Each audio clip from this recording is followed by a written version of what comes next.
In 90 seconds, please state your name, the office you are seeking, and then answer the following question. What do you think are the most important solutions at the federal level to address sea level rise and flooding? All right, well, good evening. My name is Chardo Richardson. I am a brand new Congress candidate for Florida's 7th Congressional District. I will be brief in my answers because I know it's late, and this is not the first panel I've sat on where I've been the only speaker. So I'm excited to speak about this. To answer the question, there's a simple solution, and that is to get into our reliance on fossil fuel, coal, and gas. Done. I don't know why we keep having this debate. If you think about it, during the Depression, FDR came up with the New Deal. The government helped the people because they were dying. We're in that same state with what we're seeing in this country, or excuse me, around this globe. We are in a state where my daughter is going to have to answer for what we are doing now to this planet and what our parents have done to this planet. You millennials in here are going to be leaders pretty soon, and you're going to have to fix this. If this Congress can't fix it, you guys are going to have to fix it. Is that my 90 seconds? Where's my timer? There you go. Thank you. Oh, I can ramble if you want. But I'm going to keep my answers short and simple. If I don't use the time, you guys can ask questions. But it's late. I want to get home. You guys want to get home. Okay. All right. I love it. Okay. So that said, we have an audience question. And, this is going to make you think, I think. What ideas would you have to reduce air and water pollution from the worst countries? And then it asks, such as sanctions, aid, and tariffs. That's a great question, and it does make me think. It does give me pause. I haven't considered other countries because I'm more concerned with what our country's doing. Make no mistake, we pollute at a high level too. So we start here. America has been the leader for decades, centuries. We have been the leader in this globe. We've been the leader. And we're being surpassed in a lot of ways. And one of those ways is renewable energy. Other countries are moving that way. This is the wave of the future. And the longer we wait, the more our economy is going to suffer. So the answer to that question is kind of a non-answer because, I'll be honest with you, I haven't considered other countries. I'm worried about America and what we're doing and our impact on this and on our environment right now. And for the audience questions, well, we need government funding to build up the area, or I forget the name of what they call them. Is it seawalls or something like that? I believe it is. They build up around the coast. So I would like to see government funding to protect the coastline and protect us, and we can do that. There is government funding there. Make no mistake, the only reason why we aren't getting things that will help us protect us or have a renewable energy economy now is because oil, gas, and coal are dumping tons of money into your federal legislators. That's why we don't have it.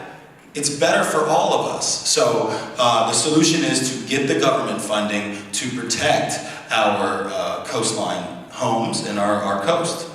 Okay, thank you. To clarify my statement like a minute and a half ago, if you have a follow-up question, don't stand up and yell it. Just write it down on another piece of paper, send it up here, and we'll ask it that way. Not that I thought you would do that. Just in case. Okay, next question. Under what conditions do you feel it is appropriate to use tax dollars to fund sea level rise resilience activities? And what efforts, if any, would you champion in Congress to fund sea level rise and flooding resilience efforts? A carbon tax. Can you elaborate? A carbon tax where the biggest polluters pay a tax to you for polluting your air. I think it's really that simple, and the only reason we don't have these things that are good for you is because money is in politics and these people are spending billions to protect their votes, to protect their coffers, and to protect their money, and that's all it is, people. Because it's obvious to places like China, India, Europe, where they're moving to renewable energy. But it's not obvious to us. It's obvious to us. It's obvious to us in this room. Why is it not obvious to your legislator? Because they're taking tons of money. Amen. Okay, thank you. All right, next question. What is your single most significant personal or professional accomplishment regarding sea level rise, the environment, energy conservation, or sustainability? That's a great question, and I heard you ask it to the mayor candidates, and I was like, man, well, in my personal life I recycle, and I've been vegan for a while to try to cut down on that stuff. I think the most significant thing I've done, and that a lot of people don't know about me, is that I sit on the board of Brand New Congress. So this plan here in front of me on how we resolve our energy problem and get ourselves off of fossil fuel was written by myself and a bunch of other candidates. And sitting on that board, I get to vet candidates across this nation. And every single candidate with Brand New Congress is ready to support getting off of fossil fuel. They are all supporting the OFF Act, which is currently in Congress to end our reliance on fossil fuels. So if you ask me my single greatest impact, it's that Alex Ocasio got elected, and I helped write some of her platform that includes getting us off of fossil fuels. It's that Sarah Smith in Washington is about to be elected, and it'll be official on the 21st, that she just defeated a 20-year incumbent. It's that 2 individuals got elected in Kansas on Tuesday night. It's that 3 individuals got elected in Texas, all with this same plan. Longer question here. The majority of funding from the federal government can only be spent after an area is hit by a disaster.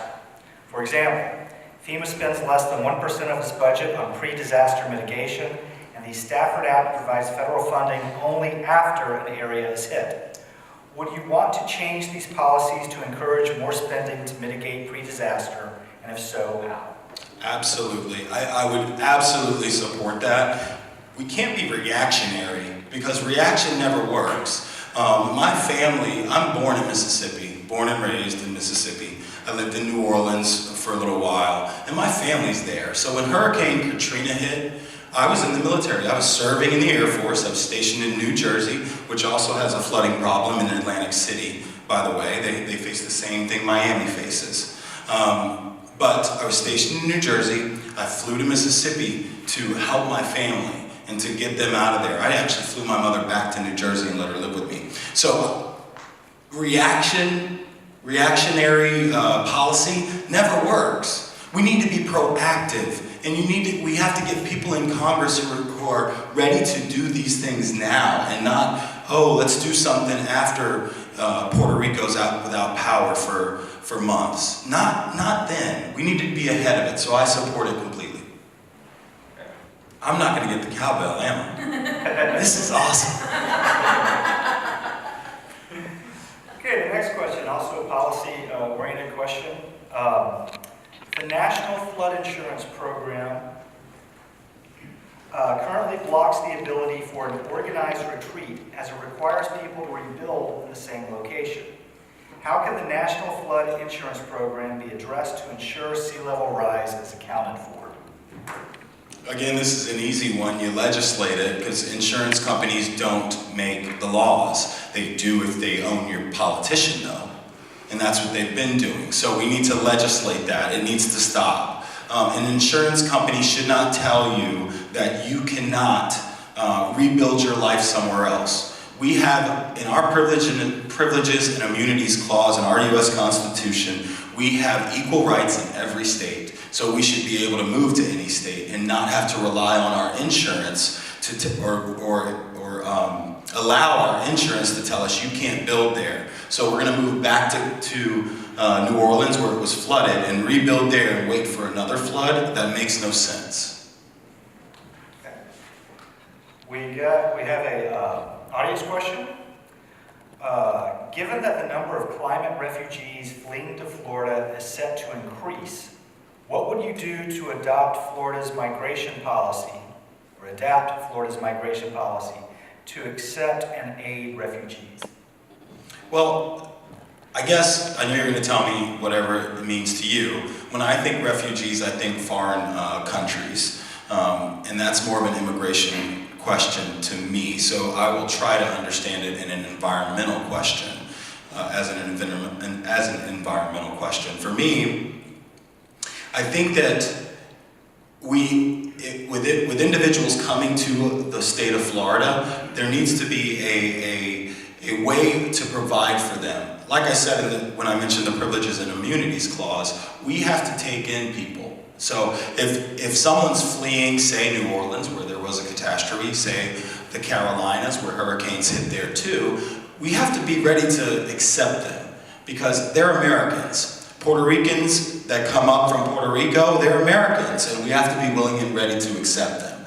I know I don't fully understand that question because when you say refugees, I think immigration right away. Okay, another question. Low-income residents are frequently disproportionately impacted by hurricanes. How can Congress address recovery assistance to low-income residents? They can start by serving them and not ignoring them. That's one way. There was a question that I'd like to put just an input in on, because I would say all of the local candidates you guys had up here, no matter what their stance was they did a great job. I was admiring many of these candidates up here, and there was one thing that I think the federal legislature should do too, but mostly at the local level, is when you have these public hearings, they should not be in the middle of the day, because those low-income folks that are working full-time jobs, and other individuals, not even just low-income, are working full-time jobs, they have no ability to get in front of their legislators.